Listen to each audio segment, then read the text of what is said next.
کوئی سائنسدان نہیں ہے جو انڈے میں آ کے کوئی پروسیس کر رہے ہیں، کوئی کیمیکل ڈال رہے ہیں کہ تاکہ اس کی چوچ بنے، کوئی ڈینٹنگ پینٹنگ کا کام ہو رہا ہو، اندر مزدور لگے، وہاں بھی چوچ لے کر آؤ بھائی، یہ ٹھوکا پیٹی ہو رہی ہو، ہاں بھائی وہاں سے پنجے، چائنا سے پنجے منگوائے جا رہے ہیں لگانے کے لیے، اور کہیں سے دم منگوائی، کہیں سے جگر پھیپڑا، جاپان جو ہے نا وہ دل ایکسپورٹ کر رہا ہے، اور جو ہے نا وہ چائنا اس کے کلیجی ایکسپورٹ کر رہا ہے، وہ ساری چیزیں مل ملا کے چوزا بنایا جائے. ایسا نہیں ہوتا. اللہ کا کمال ہے، اللہ کا کمال. مرغی انڈا دیتی ہے، یہ تو سب کو پتا ہے نا. مرغی یہ اس لیے کہ آج کل جو نئے نئے لڑکے ہیں نا بیچارے، ان کو یہ بھی نہیں پتا کہ یہ انڈا مرغی دیتی ہے، کیونکہ دکان سے کبھی مرغی دیکھی نہیں بیچاروں نے. تو مرغی انڈا دیتی ہے. اللہ نے کیسا اس کو سکھایا، مرغی کے چھوٹے سے بھیجے میں انسٹالیشن کر دی ہے کہ دیکھ جب 20-25 انڈے ہو جائیں نا تو اب ان پہ آ کے بیٹھ جانا رہا. ان پہ آ کے، مرغی کو کس نے بتایا کہ ان پہ بیٹھوں گی تو چوزے نکلیں گے؟ ایک عجیب بات آپ کو بتاؤں، ہمارے ایک دوست سے تجربہ کیا. خرگوش کی جو مادہ ہے جب بچے دینے کا وقت آتا ہے تو اپنے جسم کے، خرگوش کے بال بڑے نرم ملائم ہوتے ہیں، تو وہ مادہ نا اپنے جسم کے سارے بال نوچ نوچ کے نیچے بچھا دیتی ہے، اس کو کارپیٹ بنا دیتی ہے، نرم قالین، پھر اس پہ بچے دیتی ہے تاکہ بچوں کو جو ہے نا وہ زمین کی سختی اور ٹھنڈک نہ پہنچے، اور پوری جو ہے نا جسم کے بال اتار دے گی، گنجی ہو جائے گی مکمل، لیکن اپنے بچوں کے لیے قربانی دیتی ہے. تو ہمارے ایک دوست کہتے ہیں میں نے تجربہ کیا، میں نے کہا یہ خرگوش جب بچے دیتی ہے تو اس کو یہ کس نے سکھایا کہ جسم کے بال اتارے جائیں؟ تو اس نے کہا ہو سکتا ہے کہ یہ آپس میں ایک دوسرے کو دیکھ دیکھ کے سیکھتے ہوں. تو اس نے کیا کیا، خرگوش کا ایک نر مادہ کا جوڑا بچپن میں ہی ماں باپ سے علیحدہ کر دیا تاکہ یہ کوئی خرگوش ان کو اور خرگوشنی دیکھنے کو نہ ملے، یہ کسی سے سیکھے نہیں. اور پھر دیکھو کہ یہ ان کے جب بچے دینے کا وقت آتا ہے تو کیا پروسیس کرتا ہے. کہہ رہے بالکل الگ تھلگ ان کو میں نے بند کیا، بالکل. کہہ رہے جب وہ بالغ ہوئے، ان کے بچے دینے کا وقت آیا تو وہ مادہ نے اپنے جسم کے سارے بال اتار دیے. بتاؤ، جانور کو سکھانا بڑے بڑے سائنسدان نہیں سکھا سکتے. جانور کو آپ وہی ٹریننگ دے سکتے ہیں جس ٹریننگ کا وہ فطرت نے اس کو اہل بنایا ہے. کتوں میں ایک خاص خاصیت رکھی ہے کہ ان کو ایک چیز، مخصوص چیزیں سکھائی جا سکتی ہیں، بس وہ مخصوص ہی سکھا سکتے ہیں، اس سے ہٹ نہیں سکتے. آپ مخصوص چیزیں سکھا سکتے ہیں اور وہ چیزیں بلی کو نہیں سکھا سکتے، لیکن اللہ نے خود سے سکھائی ہیں یہ چیزیں. تو وہ خرگوشنی اپنے جسم کے بال اتار اتار کے پھیلانے لگے.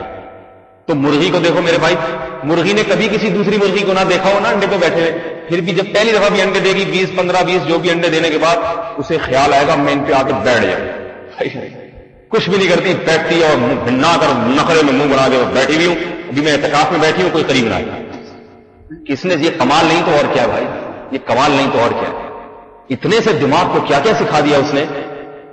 اور اب وہ بیٹھے بیٹھے بیٹھے بیٹھے سوائے گرمائش کے اور کچھ بھی نہیں، اس بے جان چیز کو ہیٹ پہنچتی ہے، اور اللہ کی قدرت، اس میں چونچ بھی پیدا ہو رہی ہے، اس میں پنجے پیدا ہو رہے ہیں، اس میں دل بھی پیدا ہو رہا ہے، اس میں گردے بھی پیدا ہو رہے ہیں، اور یہ ساری چیزیں ایک وقت آتا ہے کہ دل حرکت کرنا شروع کر دیتا ہے اور بچے میں جان پڑنا شروع ہو جاتی ہے، اس میں پر پیدا ہو جاتے ہیں، اور پھر 21واں دن گزرتا ہے، وہ بچہ چونچ مار کے جو ہے نا اس خول سے باہر آتا ہے، چو چو کرتا ہو.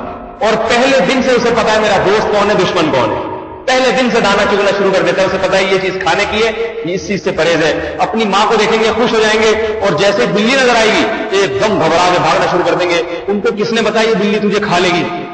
ہم تو بچوں کو بچپن سے شیر سے ڈراتے ہیں، جنات سے، چڑیلوں سے ڈرا ڈرا کے ان کو بتاتے ہیں، ورنہ بچے کو کیا پتا. چھوٹے بچے کے سامنے شیر بٹھا دو نہیں ڈرے گا، وہ بلی بٹھا دو نہیں ڈرے گا، اس کو نہیں پتا تو یہ کیا ہے. یہ سن اللہ الذی اتقن کل شیء، اللہ فرماتے ہیں اللہ کی صنعت سازی ہے جس نے ہر چیز کو بڑے محکم انداز سے بنایا. احسن کل شیء خلقہ ثم ہدی، ہر چیز کو بہترین بنایا، پھر اس کو اس کے فطرت کے راستے پر چلا دیا. اس نے چلایا ہے، یہ چیزیں خود سے نہیں چلی ہیں. تو میرے بھائی اللہ کے کمالات بے پناہ ہیں. چھوٹی سے چھوٹی چیزوں میں کمال دکھایا اور بڑی سے بڑی چیزیں پیدا کر کے دکھائی. چھوٹی سی مکھی کو دیکھ لیں آپ، شہد کی مکھی کو، اس کو اپنے کمالات کا مظہر بنا دیا. اتنی سی مکھی ایسی صاحب کمال کہ وہ ایسا شہد بناتی ہے کہ انسانی عقل حیران ہے. یخرج من بطونها شراب مختلف الوانہ، فرمایا پھلوں کا رس چوس کے اور اس کے پیٹ سے ایسا شہد نکلتا ہے جس کے رنگوں میں اختلاف، فیہ شفاء للناس، اور اس میں انسانیت کے لیے شفا رکھ دی ہم نے. اس کا کڑوے رس کو چوسے گی مگر اتنا میٹھا کہ ہر میٹھی چیز کو شہد سے تعبیر کیا جاتا ہے. اور یہ چھوٹی سے چھوٹی چیزوں میں کمالات، اور بڑی سے بڑی چیزوں میں کیسے کمالات. اتنی بڑی کائنات بنا دی، اتنی بڑی کائنات. سورج جو ہے نا، سورج یہ ہمارا نظام سورج زمین سے 9 لاکھ گنا بڑا ہے. ایک زمین جیسی 9 لاکھ زمین ہے، وہ ایک عدد سورج بنے گا. اور سورج کی مثال اس کائنات میں ایسے جیسے ایک بہت بڑا ریگستان، اس میں ایک ذرے کا کروڑواں حصہ، ایک ذرہ بھی نہیں. اتنا چھوٹا ہے یہ اس کائنات جو ہماری زمین سے لاکھوں گنا بڑا ہے.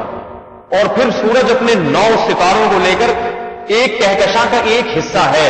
اور ایسی کہکشاں میں ایسے اربوں سورج ہوتے ہیں، اربوں. نہیں آ رہی سمجھ بات؟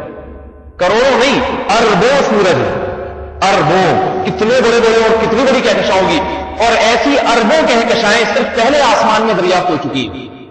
ارب، میرا خیال ہے آپ کو عرب کا مطلب نہیں پتا، آپ سمجھیں 2 یا 4 ہوگا. 100 لاکھ کا 1 کروڑ اور 100 کروڑ کا 1 ارب، تو اربوں. تو اتنی بڑی کائنات کی وسعت اللہ نے کائنات میں اتنی بڑی چیز، تو ہماری زمین تو کچھ کائنات کی وسعتوں میں کچھ ہے ہی نہیں. اور اتنی بڑی زمین